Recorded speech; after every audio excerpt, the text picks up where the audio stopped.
Valtuuston kokous alkaa ja tämä on nyt sitten vuoden 2026 ensimmäinen kokous.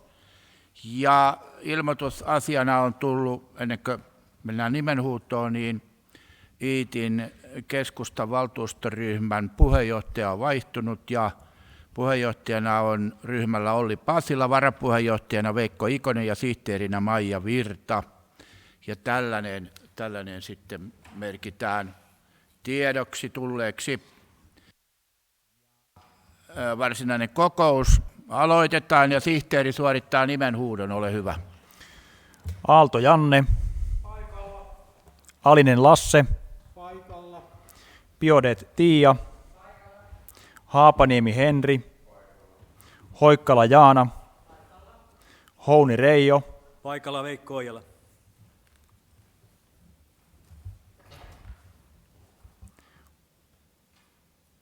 Hutri Heikki.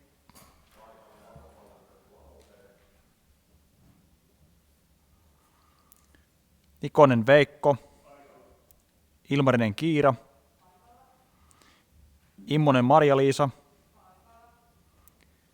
Kankkunen Antti. Kari Jaana. Lehtinen Esa. Lehtinen Seppo. Leino Eira. Leivo Risto. Lintukangas Tatu. Lintukangas Minna. Paikalla. Martikainen Veli-Pekka. Mertakorppi Siiri. Ollikainen Ari. Pasila Olli. Pirinen Johannes.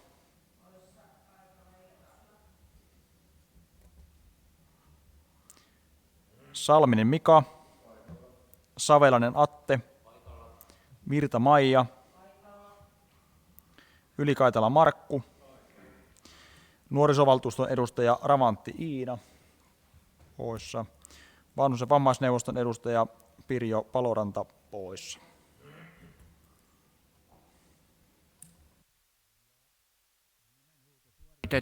Ja paikalla on 24 varsinaista valtuutettua ja 3 varavaltuutettua, eli yhteensä 27. Näin todetaan. Ja sen lisäksi kunnanjohtaja Salonen ja pöytäkirjanpitäjä Rimpiläinen. Sitten mennään laillisuuteen ja päätösvaltaisuuteen ja tästä keskustelu päättynyt. Kokous todetaan laillisesti koolle kutsutuksi ja päätösvaltaiseksi todettu. Seuraava kohta pöytäkirjan tarkastajien valinta on esitetty Janne Aalto, valtuutetut Aalto ja Alinen ja valittu. Sitten mennään seuraavaan kohtaan. Eronpyyntö kunnanhallituksen varajäsenyydestä Veikko Ojala. Asia on tässä selvitetty ja kunnanhallituksen esitys, kunnanvaltuusto päättää myöntää Veikko Ojalalle eron kunnanhallituksen jäsen Ari Ollikaisen henkilökohtaisesta varajäsenyydestä ja kohta 2 valita kunnanhallituksen jäsen Ari Ollikaiselle henkilökohtainen varajäsen. Tämä ensimmäinen osio tästä, että myöntää Veikko Ojalalle eron kunnanhallituksen varajäsenyydestä, niin siitä keskustelu päättynyt ja hyväksytään. Ja Ojalalle on myönnetty ero kunnanhallituksen varajäsenyydestä ja sitten kohta 2 valita kunnanhallituksen jäsen Ari Ollikaiselle henkilökohtainen varajäsen ja keskustelu. Puheenjohtaja, Valtuutettu Pasila. ehdotan, että uudeksi varajäseneksi valittaisiin Veikko Ikonen. Keskustelu päättynyt ja Veikko Ikonen on valittu niin kunnanhallituksen jäsen Ari Ollikaisen henkilökohtaiseksi varajäseneksi. Ja sitten mennään seuraavaan kohtaan, asia numero 2. Sivistys- ja hyvinvointilautakunnan vaali toimikaudeksi 2006-2009. Ja asiaa on tässä selvitelty ja kunnanhallituksen esitys on Kunnanhallitus 1 päättää valita sivistys- ja hyvinvointilautakuntaan 6 jäsentä ja valtuuston varapuheenjohtajista puheenjohtajan sekä heille henkilökohtaiset varajäsenet. Ja sitten kohta 2. Valita sivistys- ja hyvinvointilautakunnan jäsenistä lautakunnalle varapuheenjohtajan. Ja tästä avaan keskustelun valtuutettu Seppo Lehtinen.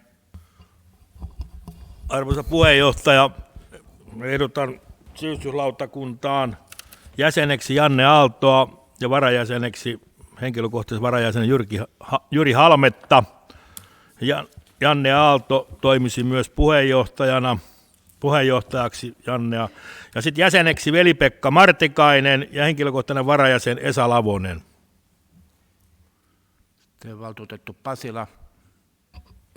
Arvoisa puheenjohtaja, ehdotan, että sivistys- ja hyvinvointilautakunnan varsinaiseksi jäseneksi valitaan Riitta Tuomala ja hänen varajäsenekseen Leena Viitala ja varsinaiseksi jäseneksi Lasse Alinen, varajäsenenä Merja Lonka.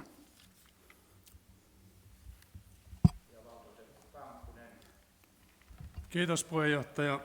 Ehdotan sivistys-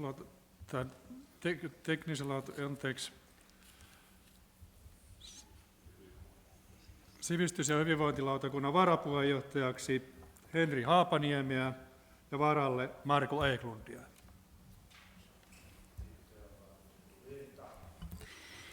Arvoisa puheenjohtaja, ehdotan sivistys- ja hyvinvointilautakuntaan Tiia Piaudeeta ja varalle Heli Seppänen.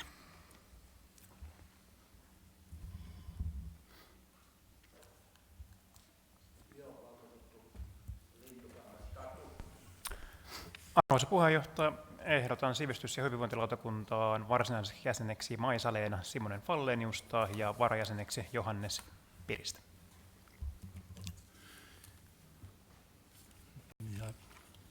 Keskustelu asiakohdasta päättynyt. Täältä kohdasta 1. Vai tuliko siitä muuten esitys siitä varapuheenjohtajasta? Tuli. Joo. Keskustelu asiakohdasta päättynyt.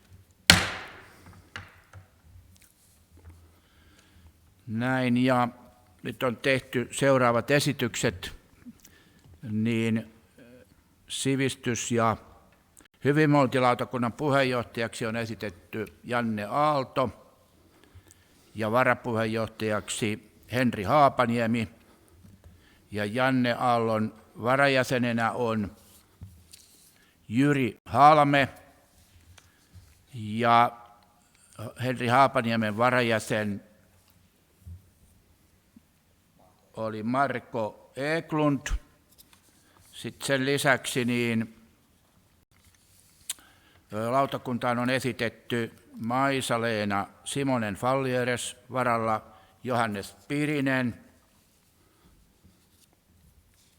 ja Riitta Tuomala, varajäsen Leena Viitala, Lasse Alinen, varajäsen Merja Lonka ja Tiia Piaudet, varalla Heli Seppänen. Onko kaikki tullut? Niin, sekä vielä lisäksi Veli-Pekka Martikainen ja jäseneksi ja varalle Esa Lavonen. Näin nämä kaikki esitetty ja ne hyväksytään. Ja kohta sivistys- ja hyvinvointilautakunnan valinta on päättynyt. Ja mennään seuraavaan kohtaan. Teknisen lautakunnan vaali toimikaudeksi 2026-2029. Ja asiaa on selvitelty tässä ja kunnanhallituksen esitys on valtuusto päättää 1. valita tekniseen lautakuntaan 6 jäsentä ja valtuuston varapuheenjohtajista puheenjohtajan sekä heille henkilökohtaiset varajäsenet toimikaudeksi 1.1.22-31.5.29 sekä 2. valita teknisen lautakunnan jäsenistä lautakunnalle varapuheenjohtaja. Ja olkaa hyvä ja tehkää esityksiä, valtuutettu Kankkunen. Kiitos puheenjohtaja. Ehdotan varapuheenjohtajaksi Jaana Hoikkalaa ja varalle Tuuli Savelaista. ja varsinaiseksi jäseneksi Risto Leivoa ja varalle Marko Kaarlenpoika. Joo, ja valtuutettu Pasila. Niin arvoisa puheenjohtaja, hyvät valtuutetut, ehdotan, että teknisen lautakunnan puheenjohtajaksi valitaan Reijo Houni ja hänen varajäsenekseen Matti Tarula ja varsinaisiksi jäseniksi Mika Salminen, varajäseneksi Satu Käki ja Päivi Mattilainen, varajäseneksi Pia Karjalainen. Ja valtuutettu Aalto. Arvoisa puheenjohtaja, hyvät valtuutetut, ehdotan tekniseen lautakuntaan jäseneksi Katariina Martikainen ja hänen henkilökohtaiseksi varajäsenekseen Sami Saarikko.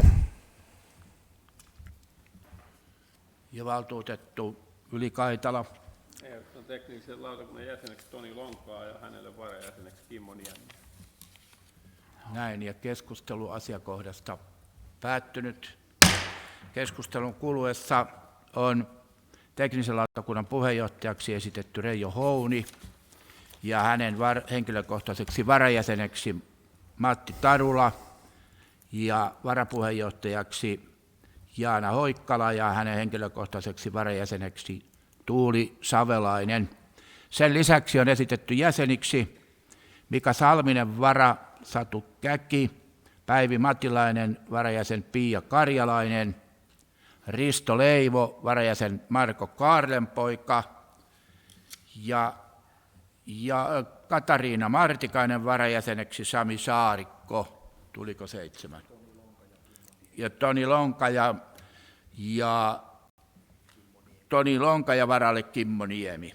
Näin on nämä 7 valittu puheenjohtaja ja varapuheenjohtaja mukaan lukien. Ja sitten mennään seuraavaan lautakuntaan. Rakennus- ja ympäristölautakunnan vaali toimikaudeksi 2026-2029. Ja tästä on myöskin kunnanhallituksen esitys, että kunnanvaltuusto päättää valita rakennus- ja ympäristölautakuntaan 6 jäsentä ja valtuuston varapuheenjohtajista puheenjohtajan sekä heille henkilökohtaiset varajäsenet toimikaudeksi 1.1.–31.5.2029. Ja sekä 2 valita rakennus- ja ympäristölautakunnan jäsenistä lautakunnalle varapuheenjohtajan. Ja olkaa hyvä ja tehkää esityksiä, valtuutettu Kankkunen. Kiitos puheenjohtaja. Hyvät valtuutetut, esitän jäseneksi Päivi Piippoa ja varalle Merja Söderholm ja jäseneksi Juha Vierumäki, varalle Janne Koukonen. Joo, valtuutettu Pasila. Arvoisa puheenjohtaja, hyvät valtuutetut, ehdotan rakennus- ja ympäristölautakunnan varsinaiseksi jäseneksi Heli Kiviaho, varalle Anne Rämö Ikonen ja toiseksi varsinaiseksi Veikko Ojala, varajäseneksi Maria Niinipuu. Ja jos vielä menen tuohon toiseen kohtaan, niin ehdotan, että Veikko Ojala valittaisiin varapuheenjohtajaksi. Joo, valtuutettu Ilmarinen.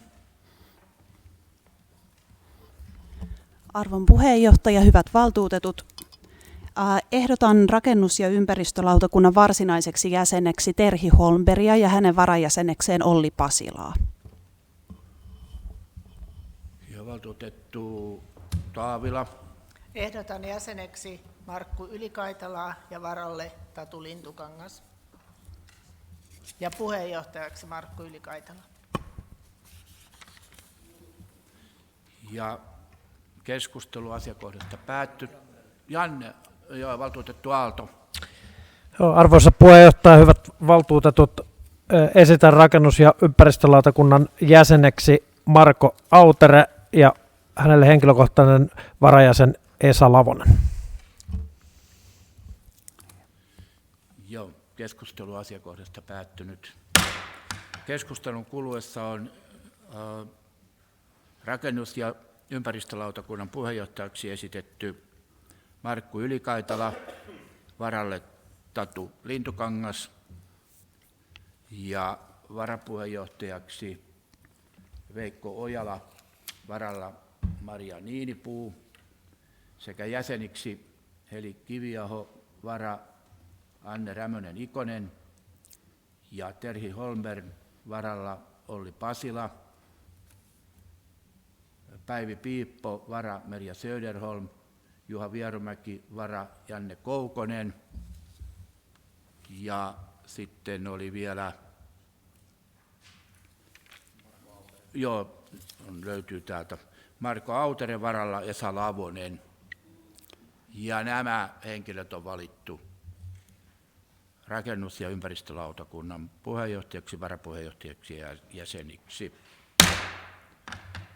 Sitten mennään tarkastuslautakunnan erottaminen ja uudelleenvalinta, suluissa hallintasääntö ja organisaatio-uudistus.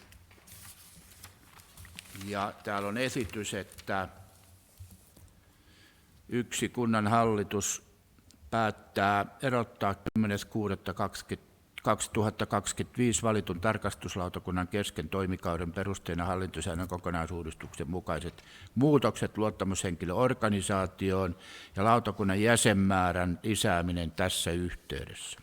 Ja 2. valitsee jäljellä olevaksi toimikaudeksi tarkastuslautakuntaan 7 jäsentä ja heille kullekin henkilökohtaisen varajäsenen sekä määrää valtuutettuna olevista jäsenistä lautakunnalle puheenjohtajan ja varapuheenjohtajan.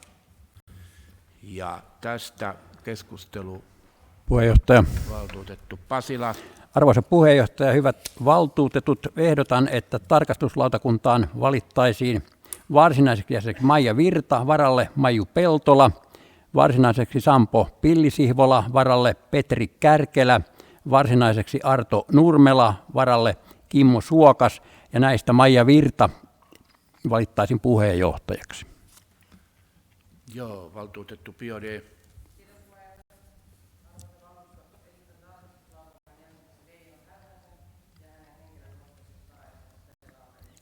Sanotko vähän sen varajäsenen vielä? Pete Laureen. Sitten valtuutettu Kankkunen. Kiitos puheenjohtaja. Hyvät valtuutetut, esitän varapuheenjohtajaksi Jaana Karia ja varalle Riitta Pekurinen ja jäseneksi Heikki Kantola, varalle Lassi Ojanen. Ja valtuutettu Minna Lintukangas. Kiitos puheenjohtaja. Ja arvoisat valtuutetut, ehdotan jäseneksi Satu Ruuskanen ja hänelle varajäseneksi Riitta Haaglund.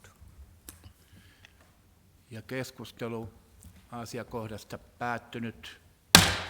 Keskustelun kuluessa on tarkastuslautakunnan puheenjohtajaksi esitetty Maija Virta ja hänen henkilökohtaiseksi varajäseneksi Maiju Peltola. Sen lisäksi jäseniksi Sampo Pillisihvola, varajäsen Petri Kärkelä ja Arto Nurmela, varajäsen Kimmo Suokas. Varapuheenjohtajaksi on esitetty Jaana Kari ja hänen henkilökohtainen varajäsen Riitta Pekurinen ja Heikki Kantola, varajäsen Lasse Ojanen ja Veijo Häyhänen varalle Pete Laureen. Tuliko kaikki? Kaikki niin kuin esille. Eli Satu Ruuskanen, no sen takia minä kysyin sitä, kun Satu Ruuskanen ja varajäsen Riitta Haaglund. Nyt on kaikki 7. Näin, ja täytyy olla tarkkana. Niin näin on nämä heti 7, kaikki 7 valittu. Ja todetaan tässä yhteydessä myöskin, että tämä ensimmäinen kohta niin päättää erottaa sen aikaisemman tarkastuslautakunnan, niin kunnanvaltuusto siis päättää erottaa 10.6.25 valitun tarkastuslautakunnan kesken toimikauden. Ero on myönnetty, tai heidät on erotettu, ja uudet on valittu tilalle, jotka äsken lueteltiin tässä. Ja sitten mennään seuraavaan kohtaan, kohta 6, Iitin kuntastrategia 2026-2030, ja tätä on nyt käyty läpi niin moneen kertaan, jo kesäkuussa valtuustoseminaarissa ja sen jälkeen useamman kerran, ja on kunnanhallitus käsitellyt sitä useamman kerran ja virkamiehet on käsitellyt, tai virkamiesjohto. Ja siitä on myöskin sitten koko organisaatiolle tiedotettu ja sen lisäksi on vielä ollut iltakoulukin tästä asiasta, että toivon, että tämä esitellään nyt lyhyesti täällä ja ainoastaan ne ydinkohdat ja kunnanjohtaja, ole hyvä. Joo, kiitos puheenjohtaja. Yhteisesti tässä alkuun vielä, että tätä työtä on tehty monessa vaiheessa ja sitä on pyritty silleen myös, että on tullut paljon yksittäisiä kommentteja ja näkemyksiä ja niitä on pyritty yhdistämään yhteisen katon tai yhteisten termien alle ja löytämään sellaiset käsitteet tähän, että tämä olisi mahdollisimman yleisesti ymmärrettävissä. Jos on kohtia, joihin haluatte muutoksia, niin toki niitä on vielä tässäkin vaiheessa mahdollisuus tehdä mutta että luulisin, että me ollaan saatu niin tämä strategian suuri sisältö niin, että siitä on varsin hyvä yhteisymmärrys. Lyhyesti, jos mainitte, niin toimintaympäristöä me ollaan hahmotettu niin kuin hyvään strategiaan kuuluu. Me ollaan kohtuullisen kokoinen suurin piirtein suomalaista keskiarvoa oleva kunta Päijät-Hämeessä. Meillä on hyvät liikenneyhteydet niin lähikaupunkeihin kuin pääkaupunkiseudulle ja meillä on myös isoja tunnettuja yrityksiä, jotka tuo meille vahvuutta ja elinvoimaa jo ennestään ja joiden varaa pystytään sitten rakentamaan uutta. Kymi-ring on meille yksi iso mahdollisuus ja myös tunnistetaan sitten ne negatiiviset tekijät, eli keskeinen on negatiivinen väestönkasvu, tällä hetkellä työllisyys, mutta me pystytään vaikuttamaan niihin esimerkiksi muuttoliikkeen kautta varsin hyvin. Kunnan talous on vakaalla pohjalla, tase on ylijäämäinen ja myös pitkän aikavälin talousnäkymät on kohtuulliset, mutta edellyttää tietysti meiltä harkittua taloudenpitoa ja myös sit toimenpiteitä siihen, että veropohjaa pystytään vahvistamaan. Nyt tulevalla strategiakaudella isoin muutos tulee varmasti olemaan tämä valtatie 12 siirtyminen uudelle linjaukselle ja se tulee vaikuttaa koko meidän kuntakeskuksen kehitykseen, meidän maankäyttöön. Voi aiheuttaa uhkia, mutta myös samalla luo erittäin suuria mahdollisuuksia siihen, että mihinkä suuntaan me voidaan kehitystä viedä. Me ollaan panostettu viime vuodet ja myös suunnitelmien mukaan panostetaan tulevat vuodet meidän kuntapalveluihin, liikuntapaikkoihin, päiväkoteihin, kirjastoon, kouluihin ja sillä pyritään varmistamaan se, että meillä on hyvät kasvuedellytykset jatkossakin. Meillä kuvanvaihtaja ei ole nyt paikalla, mutta kerron tässä samalla strategisesta arvopohjasta, eli hyvin varhaisessa vaiheessa strategiaprosessia me päädyttiin suhteellisen pysyviin arvoihin, hieman niitä päivitettiin, ja meidän arvoiksi valikoitu vastuullisuus, yhteisöllisyys, avoimuus ja rohkeus, ja niitä on sitten avattu vielä tarkemmin tässä strategia-asiakirjassa, että mitä niillä tarkoitetaan. Yksi tietysti, mikä tuli nyt uutena, niin mitä haluan erityisesti niin viranhaltijoiden näkökulmasta korostaa, on tämä rohkeus, eli meillä selvästi on tahtotila siihen, että me halutaan tätä meidän kehitystä olla ohjaamassa, eikä vaan katsomassa, että mihinkä maailma vie. Meidän strateginen tahtotila, eli voisi sanoa, että perinteisesti se, mikä vastaa niin kuin missiota ja visiota, niin on se, että Iitti on tulevaisuudessa seudun kasvuhalukkain yrittäjämyönteisin ja yhteisöllisin kunta, eli paikka, jossa hyvä elämä, työ ja yhteisö kohtaa. Ja siinä tavoitteena ei ole pelkästään pysyä mukana kehityksessä, vaan voittaa se kilpailu asukkaista, työpaikoista, hyvästä maineesta ympäröiviin kaupunkikuntiin nähden. Tämä tunnistetaan, että tässä on nimenomaan sitä visionäärisyyttä, tässä on sitä missiota, eli mitä meidän pitää tehdä. Emme ole tässä valmiita, mutta meillä on hyvät edellytykset tältä pohjalta tavoitella niitä tulevia voittoja. Näiden pohjalta me ollaan kirjattu 4 tavoiteltavaa strategista voittoa. Ne on tuossa seuraavilla kalvoilla eritelty vielä yksityiskohtaisempi ja niillä on esitetty toimenpiteet. En nyt enää tänä iltana käy niitä tarkemmin läpi, mutta jos niihin kohdistuu kysymyksiä tai haluatte, niin toki kysymyksiin vastataan. Mutta ne strategiset voitot, joita me lähdetään seuraavalla strategiakaudella tavoittelemaan, on luonnollisesti nettomuuton kasvu, Eli pyrimme vahvistamaan sitä peruspositiivista muuttoliikettä ja nimenomaan asumista täällä meillä, jolloin saadaan varmistettua se, että vaikka luonnollinen väestönkehitys on meillä vääjäämättäkin, voisi sanoa, että negatiivinen, niin muuttoliikkeellä pystyttäisiin pysyvästi kääntämään sitä niin trendiä siellä alla niin, että muuttovoitto saadaan vakiinnutettua plussalle. Työpaikkojen lisääntyminen on toinen tavoiteltava voitto, eli käytännössä yrittäjyyden kasvu, uusien työpaikkojen määrän saaminen tässä meillä kärkeen on ne olennaiset seikat, mikä takaa myös sitä kuntatalouden, voisi sanoa, että vakautta sitten tulevaisuudessa, eli se, että meillä on työtä, asumista, niin on myös verotuloja ja väestö pysyy myös kehityksen kautta paremmassa tasossa. Kunnan, voisi sanoa, että sisäiseen organisaation katsova tavoite on tämä talous tasapainossa, eli turvataan sen talouden tasapainon kautta kunnan tulevaisuus, sisältää myös tässä yhteydessä sen itsenäisyyden ja myös se, että sitten onnistuneilla taloudellisilla ratkaisuilla me pystytään luomaan sitä liikkumavaraa myös niihin rohkeisiin kokeiluihin ja kehittämiseen edelleen. Ja neljäntenä strategisena voittona, mikä osaltaan liittyy näihin kaikkiin kolmeen aiempaan, on myös se, että kuntaimagoa vahvistetaan. Tavoitteena on se, että tämän strategiakauden jälkeen niitä tunnetaan positiivisena, elinvoimaisena ja yhteisöllisenä kuntana, niin tässä voisi sanoa, että Päijät-Hämeessä, Kymenlaaksossa kuin laajemmin Suomessa. Näille 4 tavoitteille on esitetty kullekin tosiaan sitten erilaisia toimenpiteitä. Osa toimenpiteistä on sellaisia, että niitä voidaan lähteä suoraan toteuttamaan. Osa toimenpiteistä on sellaisia, että ne vaatii suunnittelua tai pohjustamista niin, että pystytään sitten määrittelemään, mikä se konkreettinen taso, millä viedään eteenpäin, on. Mutta en lähde nyt niitä toimenpiteitä, te olette päässeet tutustumaan tähän materiaaliin, niin yksittäin käymään läpi. Tosiaan keskustella niistä voidaan, jos tarvetta on. Sitten strategian seuranta ja arviointi, niin tietysti seuranta on tärkeää siinä, että se tukee, silloin kun strategiaa seurataan, niin se tukee niin viranhaltijan kuin luottamushenkilön johtamista ja päätöksentekoa meille, eli pysytäänkö me sillä linjalla, mihinkä me ollaan nyt itsemme asettaneet.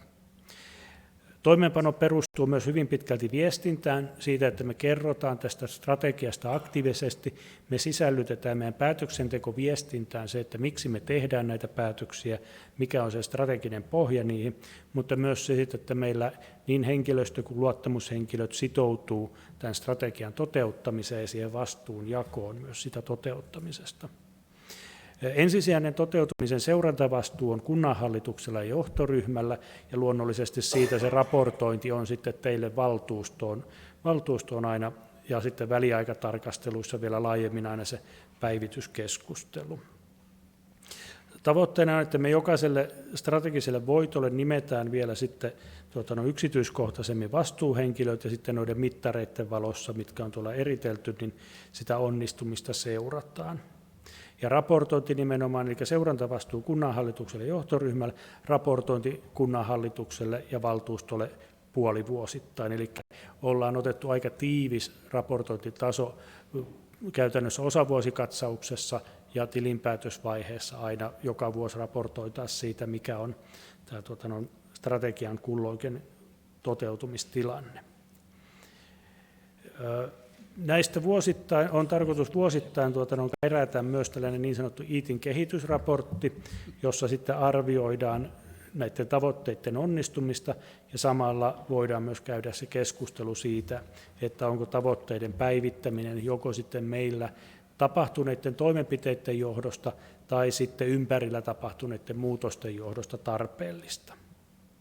Ja myös luonnollisesti strategia muodostaa sen pohjan, mille talousarvio ja suunnitelma laaditaan vuosittain, ja sieltä sitten koitetaan löytää ne toimenpiteet sinne talousarvioon vietäväksi myös, ja tavoitteet, jotka parhaiten tukevat tämän kokonaisstrategian toteutumista.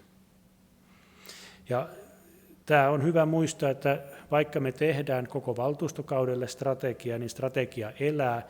Me ei eletä niin sanotusti pullossa täällä, eli myös ympäröivä maailma voi muuttua hyvinkin nopeasti ja se voi vaatia päivityksiä tähän strategiaan. Eli tarkoitus on, että jatkossa tätä tarkastellaan vähintään vuosittain ja päivitetään sitten tarvittaessa. Mutta toisaalta, jos meillä asiat edistyy hyvin, niin ei myöskään ole tarvetta isoja muutoksia välttämättä tehdä strategiaan sitten tämän strategiakauden aikana. Strategian liitteeksi on kerätty sitten nämä seurattavat indikaattorit tai mittarit.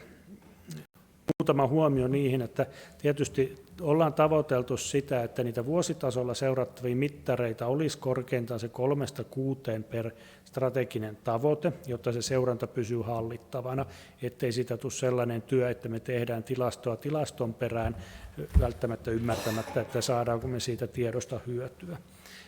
Mittareiden yhdistäminen tietysti selkeisiin vastuuhenkilöihin ja raportointi on tärkeää, jotta me pystytään tuottamaan sitä tietoa teille tämän strategian onnistumisesta. Ja mittariin pyritään aina sisällyttämään se kilpailuasetelma, jotta ollaan niin kuin tavoittelemassa voittoja, niin siihen, että miten me pärjätään naapurikuntiin nähden. Esimerkiksi ensisijaisesti Iitti versus Lahti kautta Kouvola työpaikkojen kasvussa, tunnettavuudessa, asukasluvussa.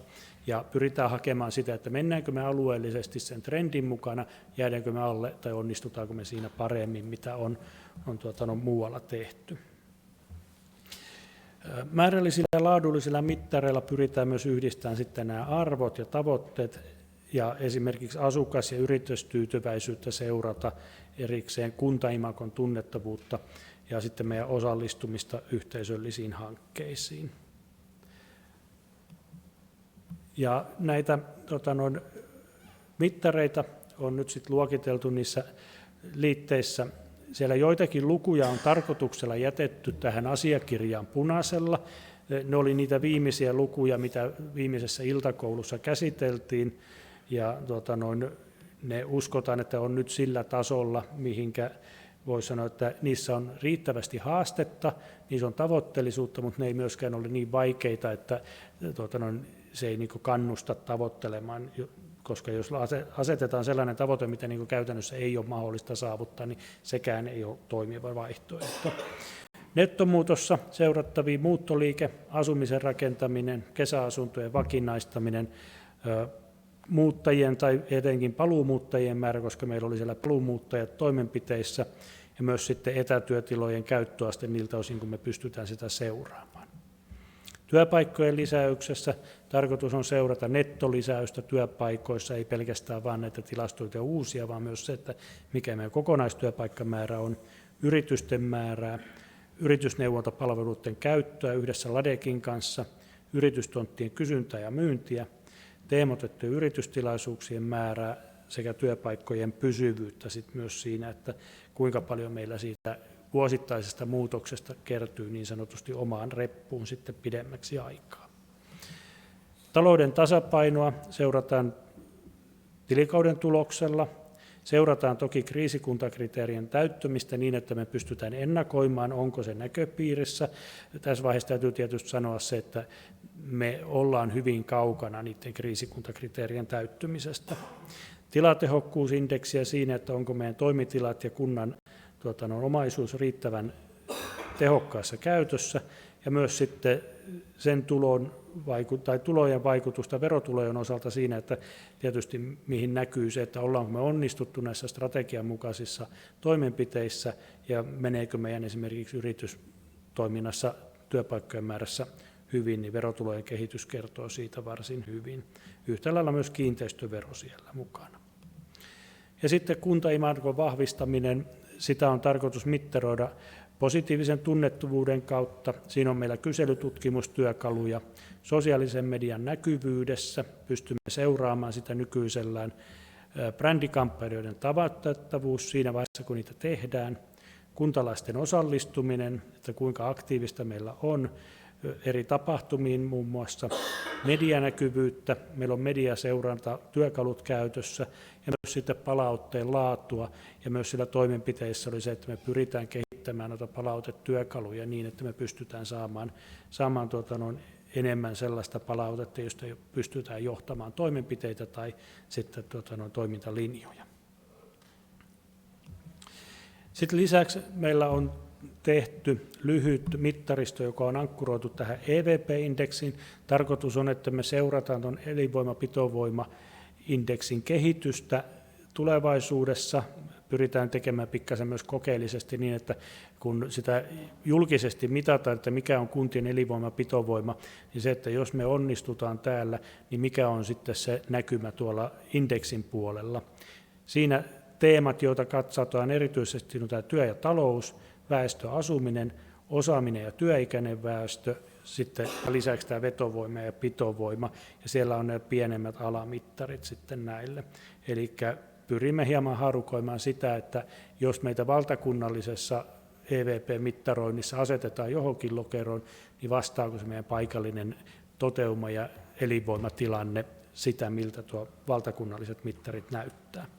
Ja näistä on tarkoitus näistä mittareista tehdä, että ne tehdään seurattavat kokonaisuudet, jotka juoksevat sitten näissä aina puolen vuoden välein toteutuvassa raportoinnissa mukana.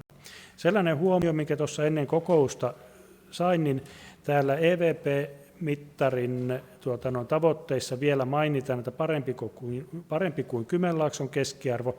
Tämä johtuu siitä, että itse asiassa niissä vanhoissa materiaaleissa on vielä joissakin maakuntamuutoksesta johtuen niin tilastoissa vertailukohtana Kymenlaakso, mutta se toivon mukaan voitaneen tässä kokouksessa päivittää niin, että kyse on Päijät-Hämeestä ensisijaisesti, mutta tietysti mielenkiinnolla seuraamme myös, että miten me asemoidutaan Kymenlaaksoon nähden.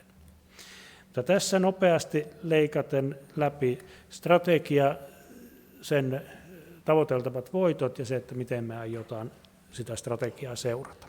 Kiitos.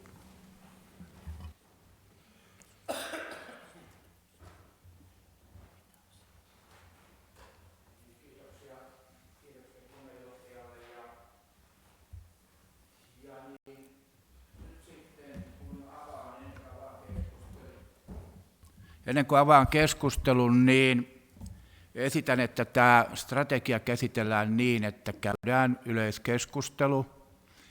Ei mennä mihinkään ryhmäkohtaiseen keskusteluun, vaan yleiskeskustelu tästä strategiasta. Ja jos haluaa tehdä esityksiä ja muutoksia tähän strategiaan, niin sihteeri kirjaa ne, niin sanotte sivun ja kohdan tarkkaan, ja miten yksilöidysti haluatte, minkälaisen muutoksen haluatte tehdä siihen, niin sihteeri pysyy ajan tasalla ja sitten kertoo sitten puheenjohtajalle, minkälaisia kannatettuja esityksiä tai yleensä minkälaisia muutosesityksiä on tehty. Eli avaan yleiskeskustelun tästä kohdasta, ja valtuutettu Virta. No niin, kiitos puheenjohtaja ja arvoisat valtuustokollegat. 3 pointtia, niin kuin presidentti sanoisi. Ensin haluan kovasti kehua tätä strategiaa. Se on innostava. Siinä on niin kuin vahvasti tuotu esiin Iitin niitä vahvuuksia, mitä on ollut aikaisemminkin, yhteisöllisyyttä ja muuta. Ja sitten tietysti 3. kohtana vielä, mitä haluan erityisesti kehua, on se, että nyt tähän mittarointiin on niin kuin panostettu tosi paljon ja siellä on niin kuin hyviä mittareita. Ja tietysti aika kertoo, mikä toimii ja mikä ei, mutta verrattuna edelliseen strategiaan, niin nyt on ainakin selvästi yritystä saada niin kuin tämmöiset strategiset mittarit Iitin kuntaan. No sitten se on tietysti pieni pettymys, että kaikki ne iltakoulussa tehdyt ja ehdotetut hyvät kommentit, niin niitä ei oikeastaan yhtään ole tuotu tähän lopulliseen ehdotukseen. Mutta sitten niitä muutosehdotuksia, mitä Esa kysyi, niin ehdottaisin, että kalvolle 10, missä puhutaan siitä, että kuka tätä strategiaa, mä avaan tästä, kuka sitä strategiaa niin kuin seuraa ja valvoo, ja täällä sanottiin, että sitä seuraa ja valvoo kunnan hallitus ja johtoryhmä, niin minusta olisi kuitenkin erittäin tärkeää, että siihen lisättäisiin kunnanvaltuusto, koska se silloin korostaisi sitä valtuuston roolia tämän strategian johtamisessa. Ja tavallaan sitä, koska tämä on kuitenkin kuntalain mukaan, tämä on meidän tärkein työkalu kunnanvaltuustolle seurata sitä, miten kunta kehittyy. Ja sitten ehkä semmoisena, että Kymenlaaksoa olisin kommentoinut, mutta Jarkko siitä jo mainitsikin. Ja ehkä sitten semmoisena asiana, mitä Kalvolle 2 siinä, kun esitellään Iitin kuntaa ja puhutaan, että meillä rakennetaan uusia kouluja, niin jos siellä vielä voisi mainita, että meillä on tosi niin kuin hyvät pienet koulut, alakoulut ja muut, niin mä uskon, että se olisi niin kuin semmoinen asia, mikä voisi innostaa ihmisiä, kun ne tätä strategiaa alkaa lukemaan. Että se sana pienet koulut siihen, missä puhutaan kouluista. Kiitos. Keskustelu asiasta jatkuu ja valtuutettu Ylikaitala. Ja arvoisa puheenjohtaja, meillä on erittäin hyvä strategiaehdotus ja toivoisin, että sitten tämä jalkautus on siinä se vaihe, miten se saadaan niin kuin toteutettua. Että siinä meillä on varmasti meidän jokaiselle luottamushenkilölle, mutta ennen kaikkea meidän joka kunnan työntekijälle on osuus, että se jalkautuu ja tekee sen strategian mukaisesti. Eli meillä on selvästi toimintatapoja muutettava, että me näihin tavoitteisiin päästään. Se on sisäistettävä ja nämä elinvoimasuunnitelmat ja muut on saatava pikaisesti valmiiksi ja niitä lähteä määrätietoisesti toteuttaa. Kiitos.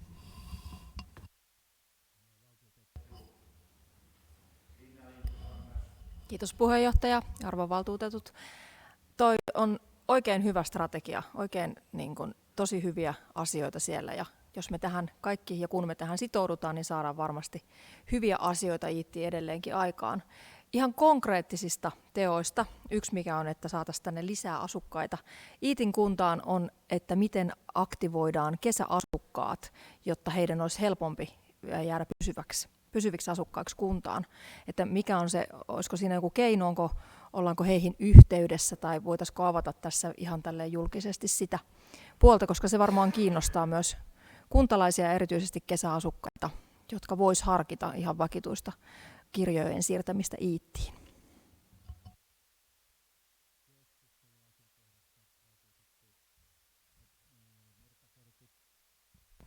Joo, kiitos puheenjohtaja. Nämä ei ehkä ilmeisesti toimi, mutta tosiaan olisin lähinnä halunnut kommentoida ja kiittää tästä hyvästä valmistelusta, mitä ollaan yhdessä päästy tekemään. Ja mä iloitsen siitä, että me ollaan lapsiperheet saatu tähän, tai lapsiperheet mainitaan täällä meillä strategiassa ja tuodaan esille sitä, että lapsiperheet on meille myös tervetulleita. Me on viime vuosina tehty aika merkittäviä panostuksia lapsiperheiden palveluihin, kuten laittu meidän kaikki 3 päiväkotia kuntoon, että ne on joku uuseen remontoitu ja sitten me puhutaan tästä uudesta yhteiskoulusta, Kausulan koulun remontista ja toki me ollaan laittu liikuntapaikkoja ja myös kirjasto kuntoon.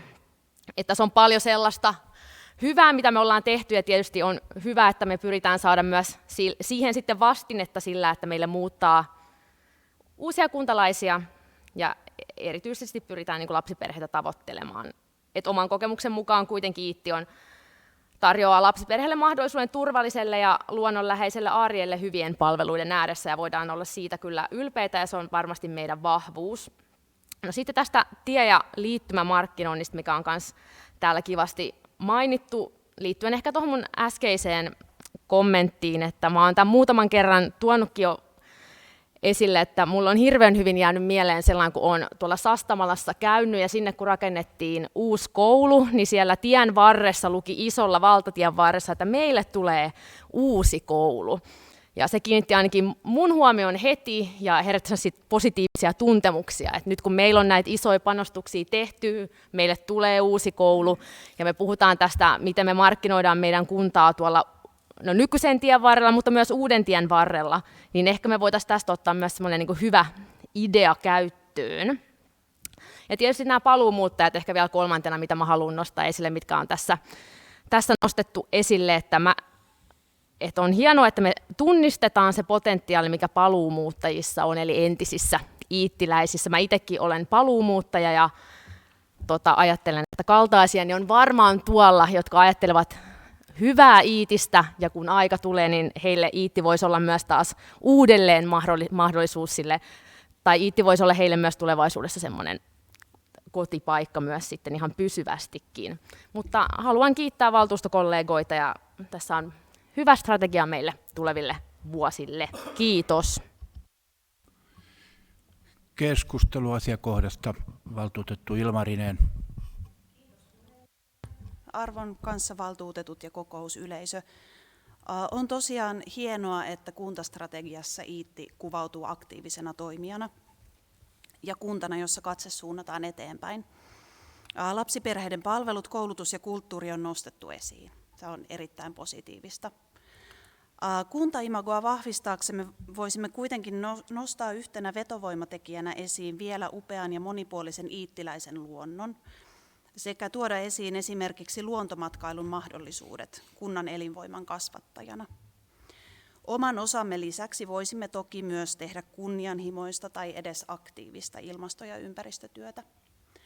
Esitänkin siis, että monipuolinen ja upea iittiläinen luonto ja luontomatkailun mahdollisuudet lisättäisiin tähän kuntastrategiaan. Esimerkiksi sivulle 9 kuntaimagon vahvistaminen kohdan alle.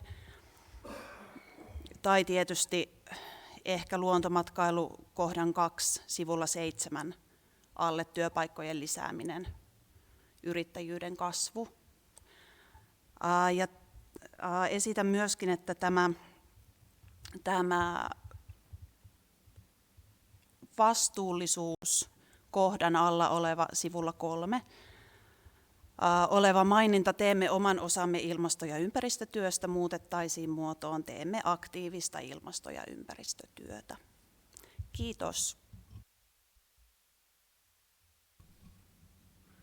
Joo, valtuutettu Leivo.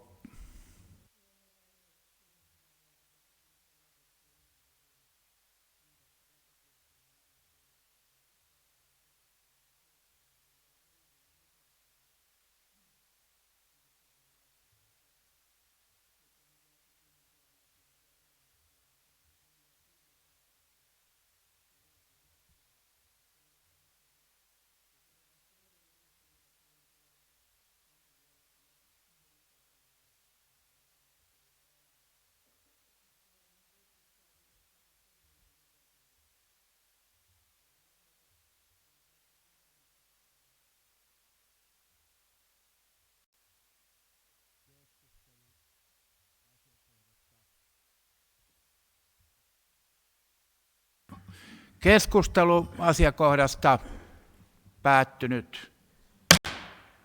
Ja keskustelun kuluessa on käytetty yleispuheenvuoroja, kiinnitetty huomiota tiettyihin asioihin, mutta ei ole tehty mitään muutosesitystä. Mutta sen sijaan 2 valtuutettua, valtuutettu Virta ja valtuutettu Ilmarinen, on tehneet selvät esitykset ja muutokset tai lisäykset tähän strategiaan, mutta niitä kumpaakaan esitystä, jotka sihteeri kirjasi ylös, niin niitä kumpaakaan esitystä ei ole kannatettu.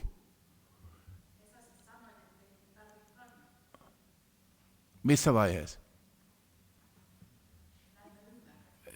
Siis minä sanoin, että käydään yleiskeskustelu ja tietysti niin muutosta pitää kannattaa.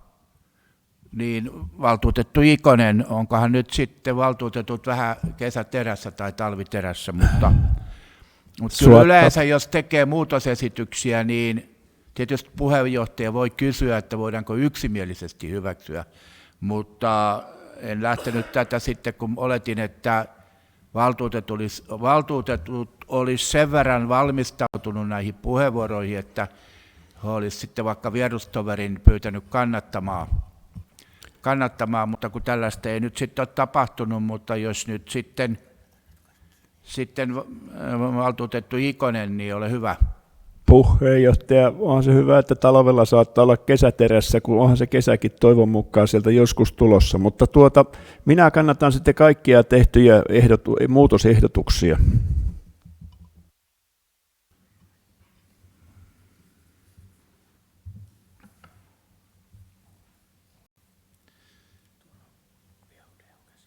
Joo, valtuutettu Biaudet.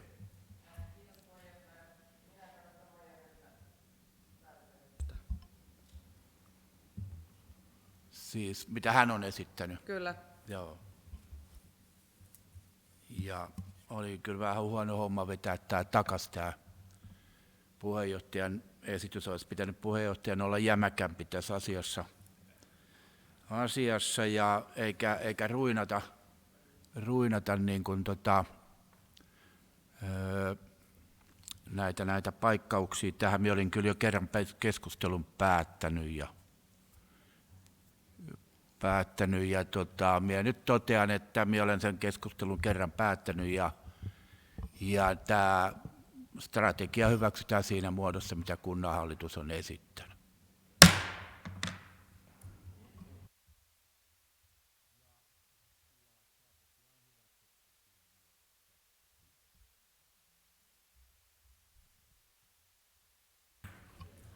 Ja mennään kohtaan 7. Valtuustoaloite vanhus- ja vammaisneuvoston nimen muuttamiseksi EETU ry:n suosituksen mukaan ikäihmis- ja vammaisneuvostoksi. Ja tästä keskustelu. Valtuutettu Ikonen. Puheenjohtaja, arvon valtuutetut, tässähän on oikeinkin nätisti otettu 2 eri aloitetta huomioon ja lähdetty ihan positiivisella lähtökohdalla tähän asiakokonaisuuteen. Ainoa asia, mitä tässä ei ole sitten aivan niin kuin loppuun saatettu, olkoon se nyt sitten vaikka valtuutettu Ikosen kesäteräisyyttä, niin muistutan kuitenkin tällaisesta asiasta, että kovin moni tässäkin valtuustossa on eläkeiän saavuttanut ihminen, mutta kovin moni heistä tuskin tykkäisi siitä, jos heitä vanhukseksi pelkästään kutsuttaisiin. Mä luulen, että valtuuston puheenjohtajasta ja keskustan keskustan valtuustoryhmän puheenjohtajasta aina vanhus- ja vammaisneuvoston jäseniin, niin kukaan heistä ei tykkäisi, jos heitä vanhuksiksi pelkästään kutsuttaisiin. Ja sen johdosta ehdotan edelleenkin, että tämä aloite pidetään voimassa. Ja se, että tästä sanottiin, että tämä sotkee jollakin lailla asiaa, mutta aika vähissä on sotkemiskeinot, jos tällä asialla saadaan jotakin sotkettua. Joo, tätä asiaa on vatvottu niin kauan, että minusta niin, tämä Ikosen puheenvuoro pitäisi selvästi ottaa tietysti, että tästä päästäisiin vaikka äänestämään, että tässä, jos tämä jää taas, että valtuustoaloite pidetään vireillä, niin me keskustellaan joka vuosi tästä nimestä, mutta nyt jos valtuusto on sitä mieltä, että tätä jutellaan aina tästä asiasta kerran vuodessa, niin mitä mieltä ollaan? Käykö, että valtuustoaloite pidetään edelleen vireillä? Valtuusto yksimielisesti päättää, että pidetään edelleen vireillä.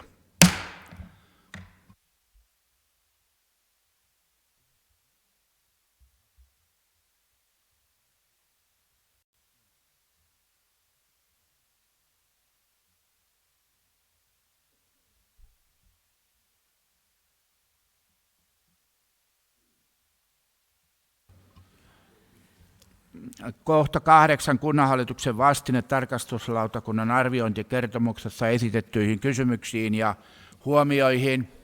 Ja tässä haluan korostaa sitä, että ne, jotka oli edellisessä valtuustossa, joka valtuustokausi päättyi 31.5., niin tämä oli sen edellisen valtuuston valitsema tarkastuslautakunta, jonka työ päättyi silloin myöskin 31.5.2025, ja silloin tarkastuslautakunta otti tiettyihin asioihin kantaa ja halusi nostaa tiettyjä asioita esille. Ja nyt sitten kunnan virkamiehet ja kunnanhallitus on antanut siitä tarkastuskertomuksesta vastineen ja me käsittelemme nyt sitä ja avaan keskustelun tästä asiasta. Keskustelu päättynyt ja tämä vastine hyväksytään. Kunnanhallituksen esitys hyväksytään.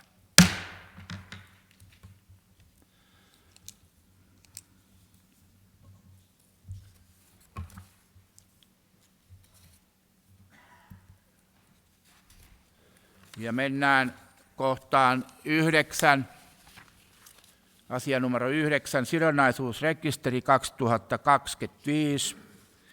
Ja tarkastuslautakunta on kiinnittänyt tähän huomioon. Ja niin täällä on esitys tarkastuslautakunnalta, että kunnanvaltuusto merkitsee sidonnaisuusrekisterin tiedoksi. Ja tässä ennen kuin avaan keskustelun, niin tarkastuslautakunnan puheenjohtaja valtuutettu Virta haluaa käyttää ensimmäisen puheenvuoron ja sitten avataan keskustelu vasta sen jälkeen. Ole hyvä. Joo, kiitoksia puheenjohtaja. Kaikilta saatiin sidonnaisuusilmoitukset, siitä kaikille suuri kiitos. Nyt kuitenkin on semmoinen juttu, että Kuntaliitosta on tullut uudet ohjeet näiden sidonnaisuusrekisterin soveltamisesta. Ja ihan nyt haluaisin lyhyesti vaan huomauttaa, että jokainen voisi nyt sitten miettiä, että tuliko kaikki sidonnaisuudet ilmoitettua vai ei, koska aika vähän niitä sidonnaisuuksia siellä rekisteriin oli ilmoitettu. Ja tässähän nyt on siis, nämä ilmoitukset tulee ensinnäkin antaa niin johtavien viranhaltijoiden, kunnanhallituksen jäsenten, valtuuston puheenjohtajat, varapuheenjohtajat. Ja nyt sitten meillä tulee uusia lautakuntia, että myöskin heidän puheenjohtajilta tullaan tämmöistä pyytään viimeistään syksyllä ja varapuheenjohtajilta. Ja sitten myös toimielimien jäsenet ja varajäsenet, jotka käsittelevät kaavoitukseen liittyviä asioita ja alueiden käyttö- ja rakentamislain mukaisia lupa-asioita, niin se tarkoittaa käytännössä nyt rakennus- ja ympäristölautakunnan ei pelkästään puheenjohtajista, vaan kaikki jäsenet. Ja myöskin sitten keskusvaalilautakuntaa ja joissain tapauksissa myös vaalilautakuntaa tämä asia koskee. Tuomas, seuraava kalvo. No sitten tällä toisella kalvolla on nyt sitten se, että mitä siellä valtuutettujen tulisi ilmoittaa. Tämä on siis liitteenä, se Kuntaliiton on siinä kokouskutsussa, mutta mä ehkä täältä nyt nostaisin semmoisia asioita, esimerkiksi toi maa- ja metsäomistaminen kunnassa, eli mikäli omistaa Iitin kunnan alueella maata tai metsää, ja varsinkin ne henkilöt, jotka liittyy kaavoitukseen ja alueiden käyttöön ja rakentamiseen, eli valtuutetut, kunnanhallituksen jäsenet ja rakennusympäristölautakunnan jäsenet, niin tässä on nyt yksi sellainen kohta ehkä, että voi olla niin kuin tarkistettavaa. Sitten siellä on myöskin esimerkiksi tämmöisiä yhdistys- ja säätiötoimintaan, yhdistysten jäsenyyksiä muita. Ja tämähän on niin kuin periaatteessa, tämä systeemi menee niin, että ei pidä odottaa sitä pyyntöä, vaan aina jos näissä asioissa tapahtuu muutos, niin kaikkien tämän ilmoituksen, joiden kuuluu se tehdä, niin tulisi oikeastaan itse aktiivisesti mennä. Kunnan sivuilla on se paikka, mistä näitä sidonnaisuuksia voi käydä ilmoittamassa, joko kun niitä tulee lisää tai kun niitä poistuu. Kiitoksia. Joo, kiitoksia tarkastuslautakunnan puheenjohtaja. Haluaako hallinto- ja talousjohtaja vielä kommentoida tätä? Ei. Niin tästä keskustelu valtuutettu Kankkunen. Joo, kysyn lyhyesti, että kuka nyt sitten hoitaa niille henkilöille tiedon, jotka on valittu näihin lautakuntiin esimerkiksi, että he tekevät myöskin tämän ilmoituksen? Joo, valtuutettu Virta. Joo, puheenjohtaja. Siis tarkastuslautakunta tulee hoitaa tämän asian ja heille ilmoitetaan tästä kyllä. Mutta tämä oli nyt tämä tiedote lähinnä nyt kaikille tässä salissa olijoille ja jotka sen on jo tehnyt, että jos rupesi tuntuu, että jotain jäi ilmoittamatta tai jotain tuli ilmoitettua liikaa, niin niitä voi käydä itse korjaamassa. Joo, mulla on ainakin yksi kohta ilmoittamatta. Joo. Joo. Muistin, että on Kymenlaakson jätteen hallituksessa ja en ole sitä ilmoittanut. Täytyy heti huomenna ilmoittaa. Keskustelu asiakohdasta päättynyt ja esitys hyväksytään. Sitten mennään asiaan numero 10. Kunnanvaltuuston ja hallituksen ohjeellinen kokousaikataulu 2026 kevät. Ja tästä halutaanko käyttää puheenvuoroja? Valtuutettu Ylikaitala. Joo, arvoisa puheenjohtaja, tämä on varmaan ihan hyvä, mutta lähetettäisiin sieltä kalenterikutsut heti sitten, että ne saataisiin kalenteroitua nämä päivät kunnasta.